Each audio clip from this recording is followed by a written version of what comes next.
আমি পুইরা গেছি তোমার প্রেমে বাবু। আরে খালাম্মা, তোর একটা কথা বলি, তোর বাবুটারে তাড়াতাড়ি দুধ খাওয়া, না হলে কিন্তু পরবর্তী সমস্যা হয়ে যাইতে পারে, তখন কিন্তু আবার আমারে দোষ দিতে পারবি না। ওকে।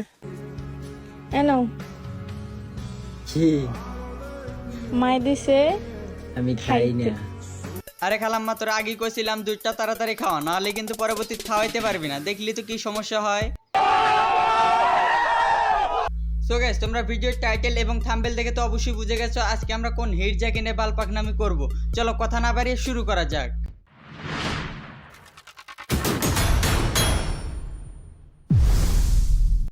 এখন বর্তমানে আশিকরে হিরজা কইলে হিরজাদের অপমান করা হইব, সেই জন্য এখন বর্তমানে আশিকরে চতুর্থ লিঙ্গের ব্যক্তি হিসেবে পরিচয় দেওয়া উচিত। আগে ইমোশনাল ভিডিও বানায় টিকটকে এসে পোস্ট করতো, এখন কিনা নতুন নতুন বিয়ে করে টিকটকে এসে কাপল ব্লগ করা শুরু করতেছে। আরে বকচোদা আকাশ, তোর একটা কথা বলি, টিকটকে এসে নষ্টামি না করে রাইতে ভাড়া দিলেই তো পারোস, কিছু টাকা ইনকাম করতে পারবি, আর টাকা কামাই করে জীবনে অনেক কিছু করতে পারবি। কথা কি ক্লিয়ার না ভেজাল আছে? ঠিক দেওয়ার জন্য আজকে আমাকে দিয়ে দিব।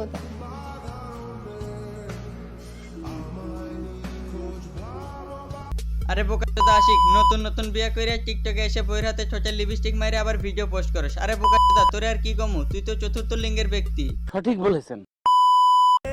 ওগো খালাম্মা, আপনার ফুরি এত সুন্দর যে সিলেটের কোনো ফুরির সাথে তুলনা করা যায় না। আরে চতুর্থ লিঙ্গের ব্যক্তি, তোর বইয়ের মুখ জায়গা রাখছিস কেন? আরে তোর বইয়ের মুখটা খুলে দিলে আরো অডিয়েন্সরা ভালো দেখতে পারবো, আর অডিয়েন্সরা ভালো দেখতে পারলে তোদের ভিডিওতে আরো লাইক ভিউ বেশি পড়বো। আরে বোকাচোদা, তোদের লাইক ভিউ তোদের বইয়ের পাছাদা ভরে দেওয়া উচিত। আয়নার সামনে দাঁড়িয়ে তুমি যদি পদ না চাও, গোটা সমাজের সেটা কাজে লাগে কি? এই যে জামাই শোনো, আমি তোমাকে অনেক ভালোবাসি বাবু। আরে শোনা, তোর যদি বাবু হয় তাহলে তোর বাবুটারে তাড়াতাড়ি দুধ খাওয়া, না হলে দেখতেছস না কেমনে দিন দিনে শুকায় যাইতেছে। আরে তোর বাবুটা যদি মারা যায় তাহলে তুই টিকটকে এসে ভিডিও করবি কেমনে? সেই জন্য বলি, তোর বাবুটারে তাড়াতাড়ি দুধ খাওয়ায়া ভালো কর।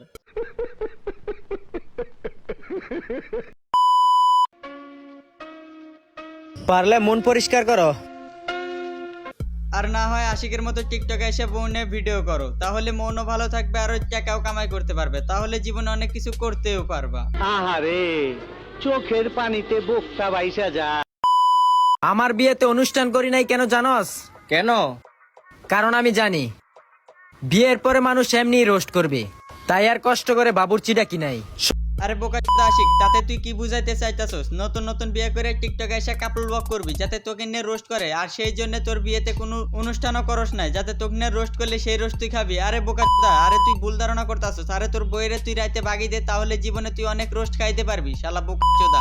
समझ रहे हो आप?